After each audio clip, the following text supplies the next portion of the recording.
అందరికీ నమస్కారం. నేను మీ Khaleel Basha. Welcome to KB agri centre YouTube channel. ఈరోజు మీకు ఈ వీడియోలో జామీర్ అనే ప్రోడక్ట్ గురించి అయితే చెప్తాను. సో ముందుగా వచ్చేసి మనకు జామీర్ అనే మందుని మనకు అదామా కంపెనీ వారైతే అందించడం అయితే జరుగుతుంది. మనం ఇందులో టెక్నికల్ చూసుకున్నట్లయితే ఫ్లోకోరైజా అలాగే టెబుకోనజల్ అనే టెక్నికల్ ఉంటుంది. ఈ జామీర్ అనే మందు మనకు ఒక ఫంజిసైడ్గా అయితే పనిచేస్తుంది. అంటే ఇది మనకు ఈ జామీర్ అనే మందు ఒక తెగులు మందుగా అయితే పనిచేస్తుంది.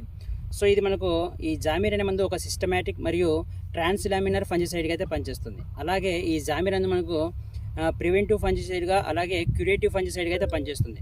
ప్రివెంటివ్ ఫంజిసైడ్గా అంటే మనము తెగులు రాకముందుకు ఈ జామీర్ అనే మందును పొలంలో స్ప్రే చేసినట్లయితే తెగులు రానివ్వకుండా చేస్తుంది. అలాగే క్యూరేటివ్ ఫంజిసైడ్గా అంటే మనము తెగులు వచ్చిన తర్వాత ఈ మందును మనము పొలంలో స్ప్రే చేసినట్లయితే తెగులును చాలా వరకు అయితే కంట్రోల్ చేస్తుంది అన్నమాట. అలాగే ఈ జామీర్ అనే మందును మనకు మిరప పంటలో స్ప్రే చేసుకోవడం వల్ల చాలా ఉపయోగాలు అయితే ఉన్నాయి. సో ఈ జామీర్ అనే మందును మనము మిరప పంటలో స్ప్రే చేసినట్లయితే మనకు మిరప పంటలో ప్రధానంగా కాయమచ్చ అలాగే కాయకుళ్ళు బూడిద తెగులతో పాటు ఎండు తెగులను కూడా చాలా వరకు అయితే కంట్రోల్ చేస్తుంది.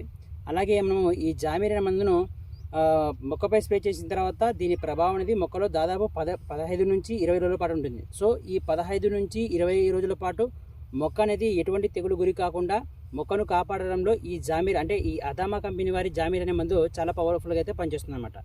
అలాగే మనకు ఈ మందు వచ్చేసి ఒక ట్రాన్స్లామినర్ మరియు ఒక సిస్టమిక్ ఫంజిసైడ్గా అయితే పనిచేస్తుంది.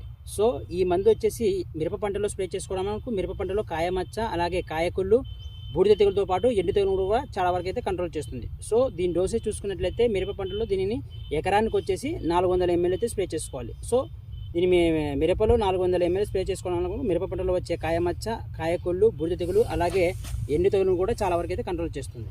సో ఈ మనము మిరప పంటలో ఈ జామీర్ అనే మందును స్ప్రే చేసుకోవడము ఈ తెగులను చాలా వరకు అయితే కంట్రోల్ చేయదు. అలాగే ఈ వీడియో మీకు నచ్చినట్లయితే లైక్ చేయండి, షేర్ చేయండి. అలాగే నా కేబీ అగ్రి సెంటర్ యూట్యూబ్ ఛానల్ను సబ్స్క్రైబ్ చేయవలసిందిగా కోరుతున్నాను. Thank you very much.